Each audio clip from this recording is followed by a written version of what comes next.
Good morning, students. I welcome you all on this online digital learning platform provided by Jagrati Classes. Today, what we are going to do is we are going to study chapter 3 of class 9th, that is atoms and molecules. We are studying class 9th, chapter 3. Okay, atoms and molecules. I have already started this chapter and you have done the introduction. What do you mean by atoms? So now what we'll start is for the identification of atoms. We'll start the topic of identification of atoms. Okay, and this identification gave rise to what we study now is the nomenclature.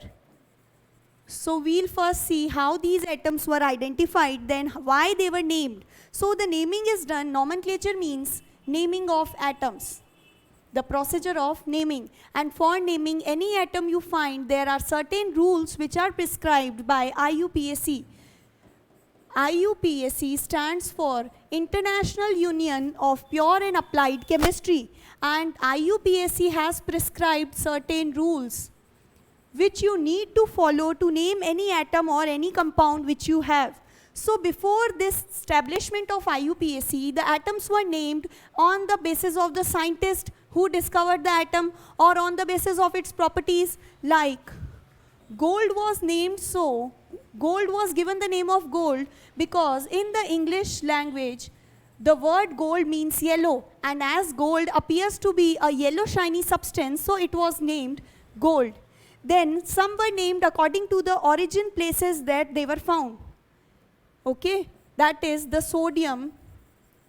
Sodium was called natrium. Then what we have is iron. This iron is named as ferrum. So these names were derived according to the origin place where they were firstly seen or firstly found, or they were also derived from the Greek and Latin languages. These names arise from the Greek and the Latin languages, that is the languages other than English. Okay. Similarly, potassium. Potassium was known in Greek with a word that is kalium. So when these names came in existence for the metals which we know or for the elements which we know, then the symbol of sodium is not S. The symbol prescribed for sodium was Na. Similarly, the symbols for iron and potassium became Fe and K, capital K. So wherever you find written capital K, it means it stands for potassium. There is no link between this K and the word potassium. The word potassium does not have any K alphabet in it. But because potassium originated or because potassium was named as a Greek alphabet or a Greek letter kalium, so now the symbol is given according to kalium. That is, potassium is given a symbol of A. But before these symbols were given, there was a scientist named Dalton. Now you should know about Dalton because in the previous class we discussed that John Dalton in 1881 gave a theory about atoms, and this was very popular. It was called Dalton's atomic theory. So John Dalton or Dalton, he said that to identify the atoms, he proposed certain symbols. Okay, these symbols are also drawn in your books. Some I'll explain, that is, for oxygen, he drew a circular symbol. He made a circular symbol and he said that this stands for oxygen. So every time, why he actually gave symbols? Because every time we cannot write the full name of any element. Every time using oxygen, I cannot write oxygen everywhere. So a symbol or a short name is required. And for this, for oxygen, a circular shape symbol was prescribed by Dalton. These symbols are not now in use. We do not make these symbols circular and all. But firstly, the idea of giving symbols was given by Dalton. So you have to study and remember some of the symbols. And when you make a circle and put a dot in between, then this symbol, as Dalton said, stands for hydrogen. Some other symbols also that Dalton gave was, if you make a circle and shade it completely, okay? If you shade your circle completely, then this would probably stand for the element carbon. This would point to carbon atom. Other symbols were that if you make this pattern in the boundary, at the boundary of the circle, then this represents mercury. This stands for mercury. And if you make a circle and write P in it, then this was the symbol given to platina. Platina or platinum, whatever you say. For sulfur, he prescribed an interesting symbol. He made a circle and then put a cross in between, a plus sign in between, and he said that this is the symbol for sulfur. Similarly, for silver, he wrote this symbol. Okay, this is for silver, and one another symbol you can say that if you write G and make the pattern which is similar to the mercury pattern, then you get gold. So these are some earlier symbols prescribed by Dalton. From these symbols, Dalton told the nature of the component, that is this cross means sulfur. And he also told that the repetition of symbols will provide the number of atoms. That is, if I draw 3 circles here, then each circle represents one oxygen atom. And drawing 3 circles will give me 3 oxygen atoms. So remember this, that Dalton said, he drew symbols and these symbols represented the type of the atom or the name of the atom and its number. Okay, that is amount of atom you have. But these are the earlier day symbols. We do not use them now. These are only for a reference. Next, what after Dalton, there was a scientist called Berzelius. And Berzelius predicted that the symbols should comprise from their name. That is, from the name you take 1 or 2 alphabets and you give it a short name or you make a symbol. So Berzelius was the first scientist who said that the symbols of the atom should be derived. The symbols of the atom should be made or should be derived from the name of the atom, from the name itself. And this idea proved more helpful because this gave a genuine basis for making the symbols. Okay, so this idea was accepted, and after Berzelius, after many years, IUPAC committee was established. IUPAC means International Union of Pure and Applied Chemistry, and this committee, it gave certain rules which are helpful in making the symbols for all the elements which are identified. By following these rules, you can make the symbols of all the elements which are identified in nature or which exist in nature. So IUPAC is a very important committee for naming. It is a standard committee which gave you rules by which you can make the symbols of any element.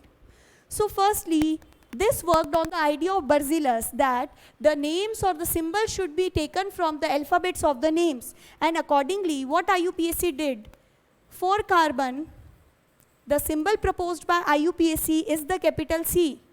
IUPAC said that from the name you can take 1 or 2 letters and make the symbol. So for carbon, the prescribed symbol is capital C.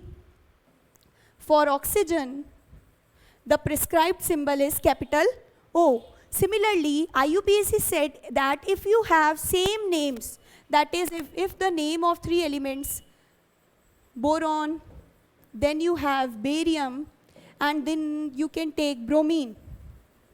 Now the names of all these 3 starts from the same letter, that is, all the names starts from B. So if such a confusion arises, then what you do is, for the boron, you take just capital B as a symbol because it was discovered earlier. So a capital B symbol was assigned to boron. Now because capital B stands for boron, you cannot write B and B, the similar symbol for barium and bromine, because it would definitely make a confusion. So as boron was discovered earlier and it was symbolized as capital B, now to name other elements, then the first 2 letters of the name were taken. So BA. IUPAC suggested that if already a single alphabet is assigned for some element and the next atom is also starting with the same letter, that is B, then do not name it the same B. Take the first 2 letters of the name and you can name it. So the symbol for barium became BA. Similarly, the symbol for bromine was BR. This was the symbol given to bromine. Now one more confusion arose That was, you can also take the first and third letters of the name. Okay, so Al is the symbol for aluminium and Cl is the symbol for chlorine. The spelling of chlorine, as you can see, is CHLORINE, but we have not taken the first two letters. For naming it, we have taken the first and the third letter, and this chlorine is symbolized as Cl. Now, one more rule which you have to remember is, when you write two alphabets, that is BA or BR, the first alphabet is always written in capital letters, and the next alphabet, either you are using the second alphabet of the name or you are taking the third alphabet. Only the first alphabet is written capital and the next alphabet is written in a smaller form. That is for bromine. You cannot write BR. Okay, this would be wrong. You cannot write the first alphabet small or both the alphabets small. This would also be wrong.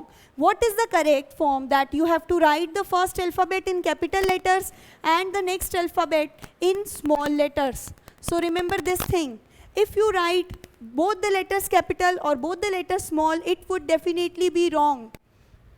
And if you write the first letter small and the next letter capital, it is also incorrect. So you have to follow that while naming, the first letter should be a capital and the next letter should be small. So these are all the rules which are prescribed by IUPAC, and IUPAC gave the symbols. Now there is a table given in your book.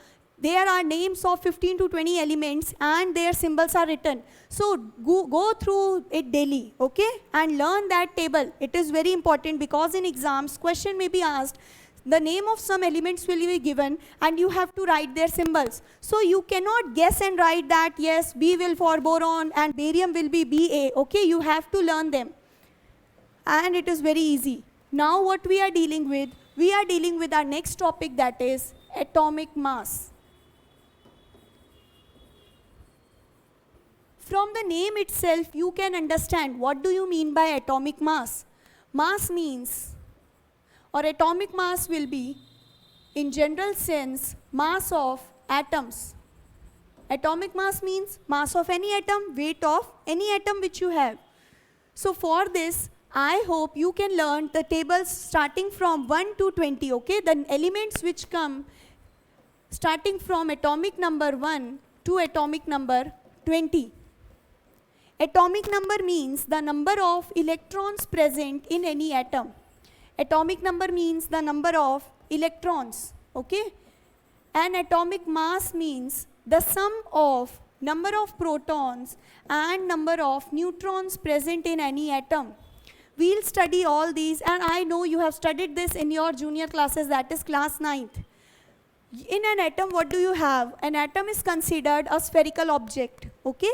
And the size of the atom is generally 10 to the power minus 9 meters, and this 10 to the power minus 9 meter, that is 1 meter is equals to 10 to the power minus 9 nanometers.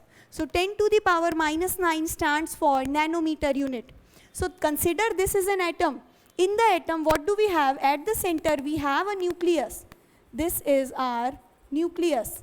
And in this nucleus, we have two subatomic particles. That is, we have our protons and we have neutrons.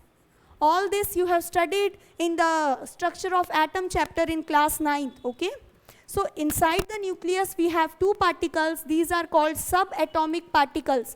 We have in total 3 subatomic particles, that is proton, electron and neutrons. Inside the nucleus we have two particles, protons and neutrons, and these electrons, they revolve in the shell or in the orbits around the nucleus, okay? So electrons continuously revolve in the perfect orbits or shells, and inside the nucleus you have protons and neutrons. Now atomic number means number of protons, number of electrons. The term atomic number means number of electrons present in any atom. And always remember, the number of electron is always equals to the number of protons, okay? So atomic number, we can say it is the number of protons, because number of electrons are always equal to number of protons. And atomic mass means the sum of sum of mass of proton and neutrons. Why we do not consider electrons in atomic mass? Because the mass of electron is very negligible. Electron has a negligible mass. So, the mass of electron or the number of electrons do not matter when we are calculating atomic mass. This is the concept of atomic mass, that is, atomic number means number of electrons, and number of electrons is always equal to number of protons. Then you have atomic mass here. Atomic mass means in an atom, the number of protons plus the number of neutrons involved calculates to be the atomic mass. Why we do not involve electron while considering this atomic mass? Because the mass of electrons is very small. That is, it is negligible in amount. So we do not consider the atomic masses. Now for describing the atomic mass, for describing this atomic mass, a standard needs to be taken, okay? Now, if you go to a shop and you say, or you go to a vegetable shop, then how does the seller of the shop measures the vegetable? He has certain fixed blocks of mass. With relation to it, they measure your vegetables or fruits. So similarly, for measuring atomic mass, a standard needs to be set. We should have a standard, and with comparison to the standard, we can say that the amount is how much. So, for calculating atomic mass, for measuring atomic mass, a standard was chosen, and the selected standard was oxygen. Okay? Oxygen was selected as a standard.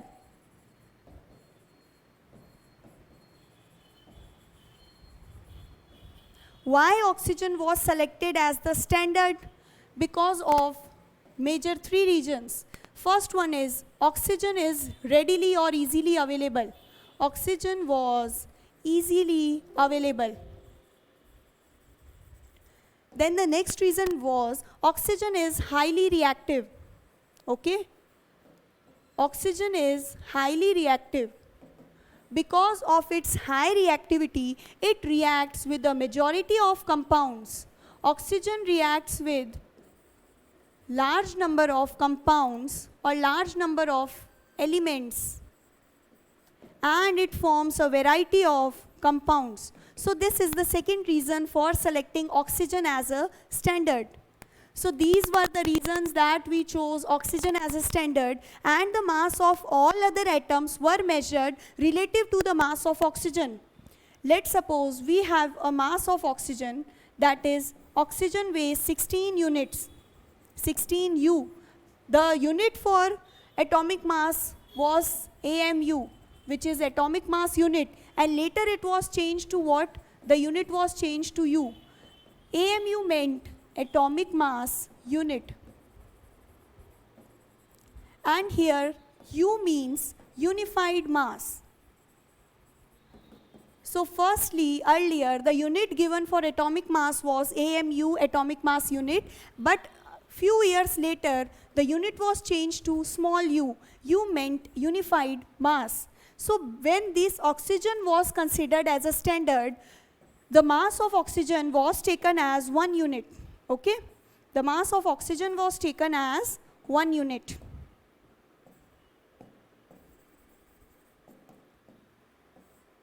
And the mass of any other atom, let's suppose you take an atom X, then the mass of this X atom was measured relative to the mass of oxygen. That is, if the mass of this unknown atom is equal to oxygen, then the mass would be 1 unit. If this atom X weighs double to the oxygen, then it would be assigned a mass of 2 unit.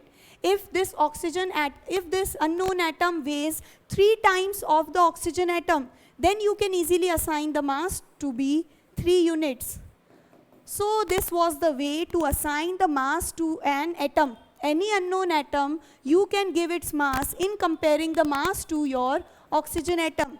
Once you consider the mass to oxygen, if this is heavier than oxygen, then you see it is heavier by how much amount, and you assign a greater mass. If it is equal to oxygen, then you assign the same mass, that is 1 unit. But later on, what we observed is this oxygen as a standard unit, oxygen as a standard unit for measuring mass, for measuring atomic masses, was rejected. Okay, it was rejected. And now a new unit, a new standard came, and this new standard was carbon. After some time, due to many drawbacks, this oxygen was rejected and we got a new standard, that is carbon. And in carbon also, the form which we took as standard was a C12 isotope of carbon. Okay? What do you mean by the term isotope? I'll discuss just its definition here. Isotopes are the species, are the chemicals which have same atomic number,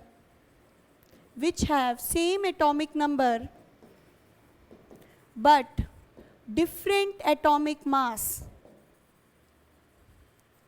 Okay, so this is what you mean by the term isotope. Isotope are those chemicals which show same atomic number. Their atomic number is same, but the difference comes in their mass. I already gave you an introduction. What do you mean by atomic number? Atomic number means number of electrons present in any atom. And the term atomic mass means the sum of protons and neutrons present in an atom. It is called atomic mass.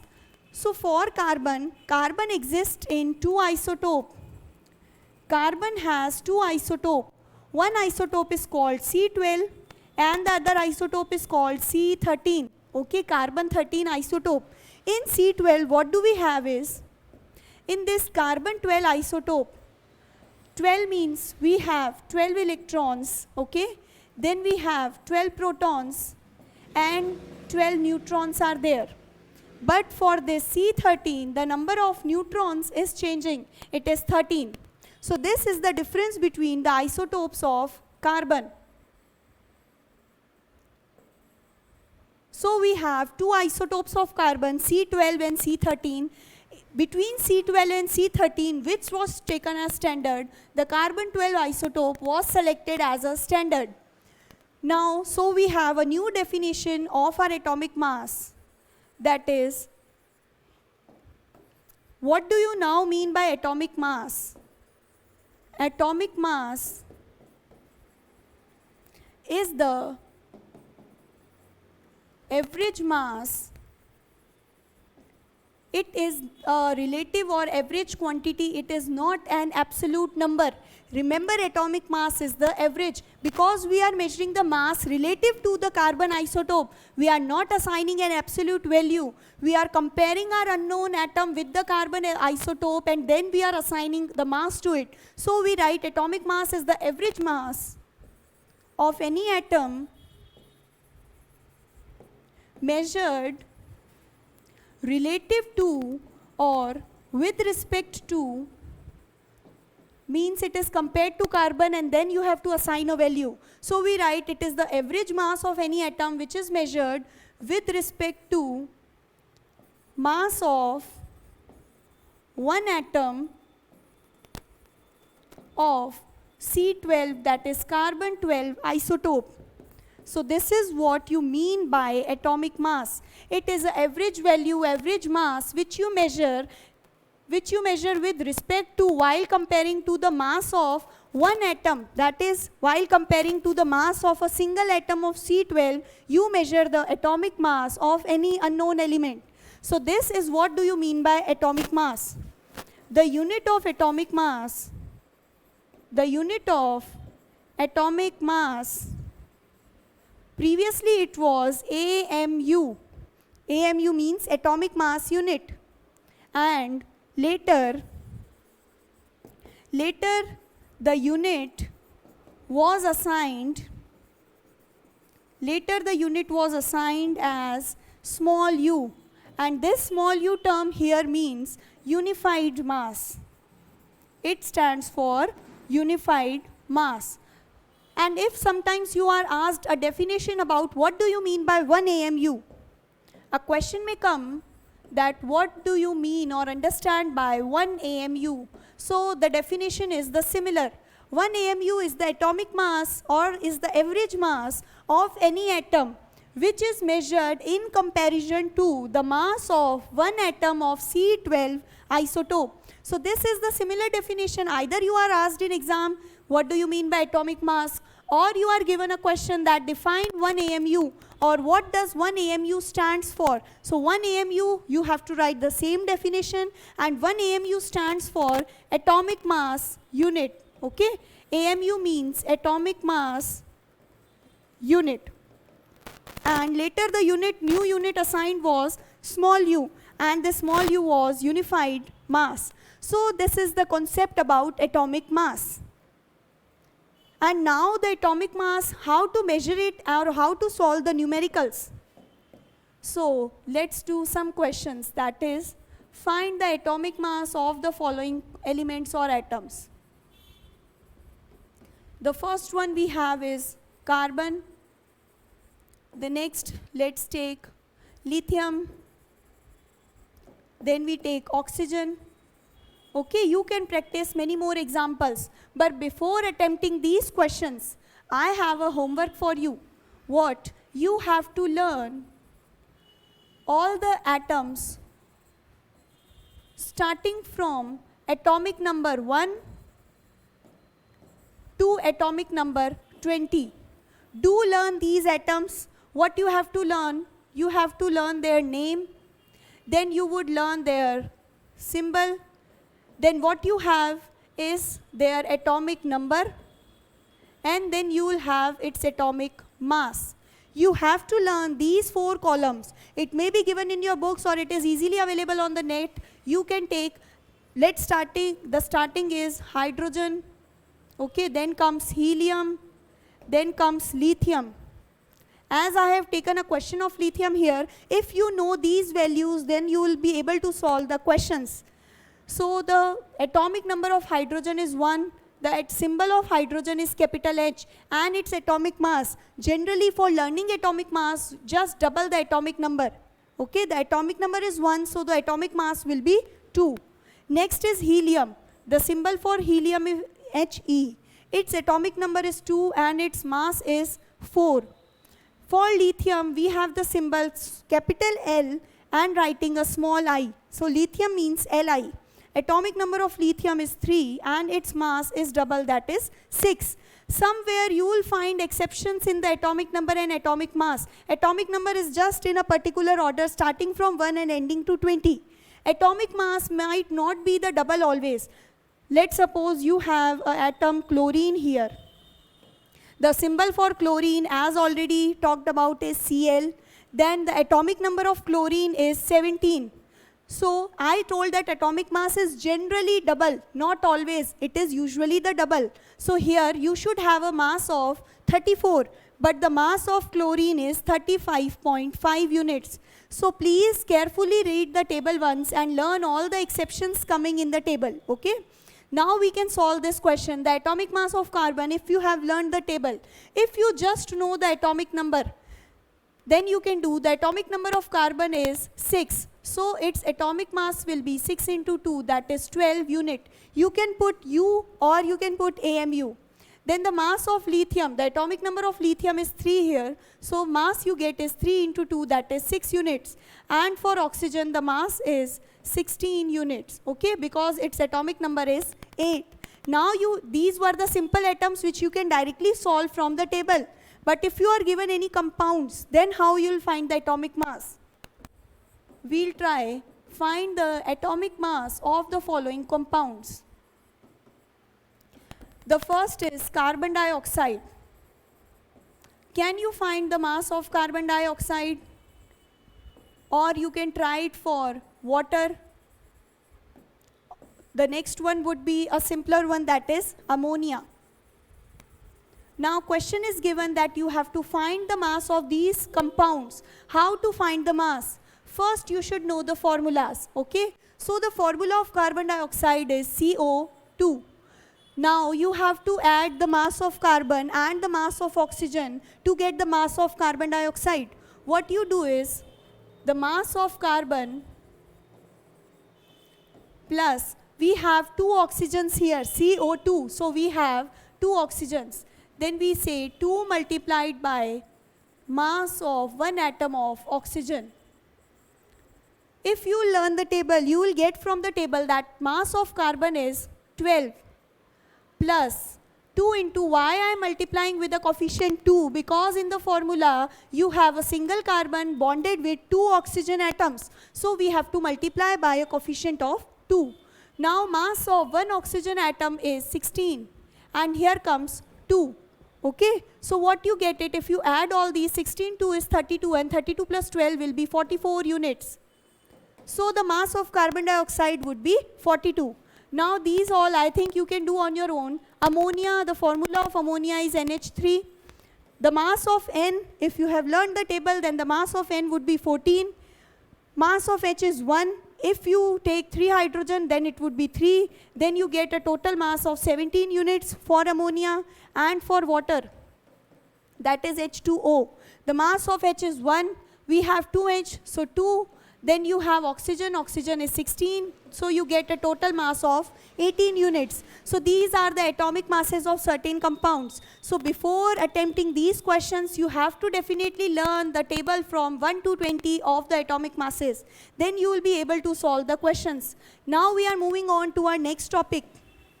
That is, we want to study now about molecules. What do you mean by the term molecules? We studied that the smallest particle is called atom. Atom is indivisible. Indivisible means it cannot be further divided.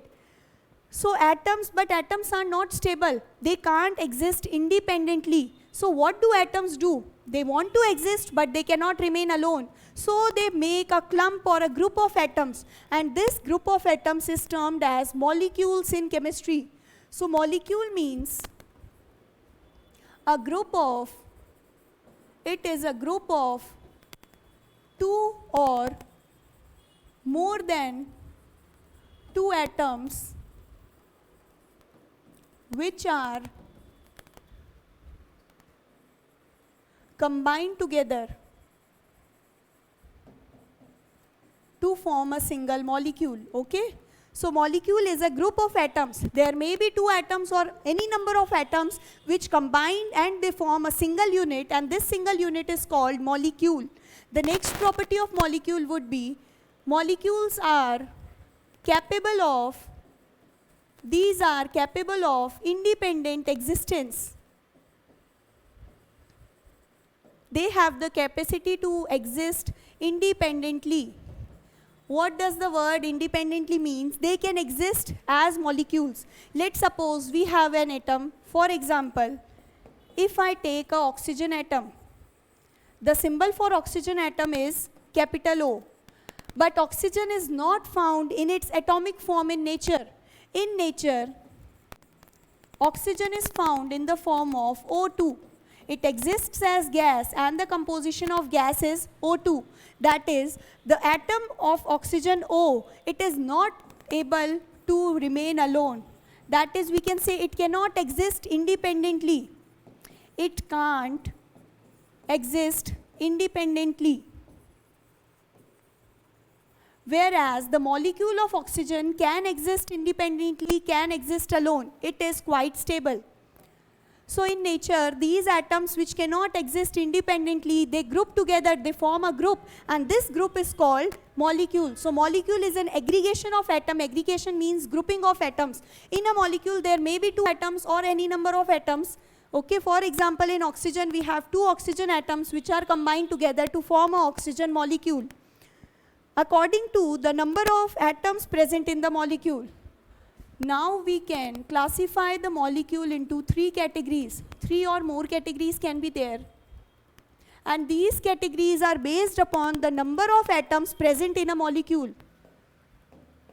So these are based on number of atoms present in a molecule. According to the number of atoms, you can have various categories. If one atom is present in the molecule, then such molecules are called monoatomic molecules. Okay? Monoatomic means, mono means one and atomic means the number of atoms. When the number of atoms is one, when one atom is present in the molecule, it is called monoatomic. If we have two atoms which combine together to exist as molecule, then you call it a diatomic molecule. Okay? If you have three atoms which combine together, then it would be triatomic. And if more than three atoms are combining together to exist as a molecule, then you call it a polyatomic molecule. It would be a polyatomic molecule. And the basis, which is number of atoms present in a molecule. These number of atoms present in a molecule, it is known as atomicity. Okay? There is a word mentioned in your books. What is atomicity? Atomicity is nothing. It shows the number of atoms which are present in a molecule. And according to the atomicity, we can form various classes of a molecule. A molecule may be monoatomic, it may be diatomic, triatomic and polyatomic. Example of monoatomic molecule would be, for example, helium. Helium exists independently. Okay?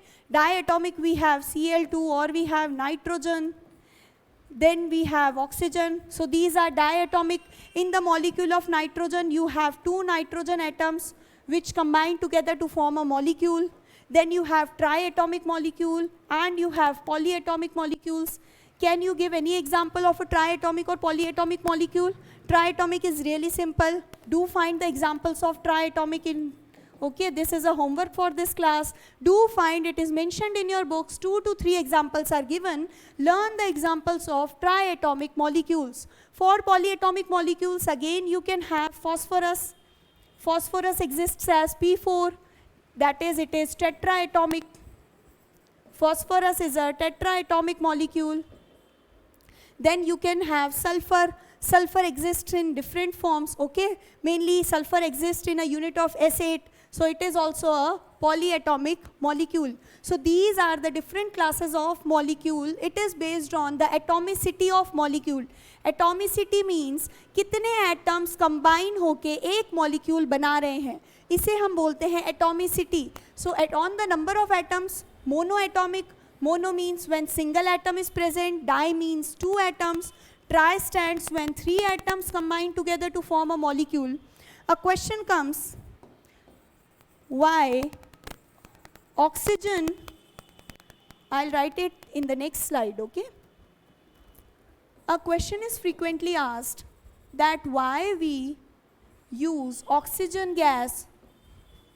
Oxygen gas, you all know, is in the form of O2 for respiration. But we can't use ozone. Why we can't use ozone for respiration? This question is sometimes frequently asked. So the answer for this question is, the oxygen gas which we use it is diatomic in nature. Its atomicity is diatomic. Now you can understand from the word, di means two and atomic means atoms. That is, the oxygen gas which we take are made up of two oxygen atoms. Its formula is O2. While what we have in O3, ozone. O3 means ozone. And this ozone, when three atoms combine, it proves poisonous. So we can't use ozone for respiration. So this was all about today's class. In the next lecture, we'll decide and discover few more topics. Okay? Thank you, students, for joining the class. Learn your concepts and be happy. Thank you.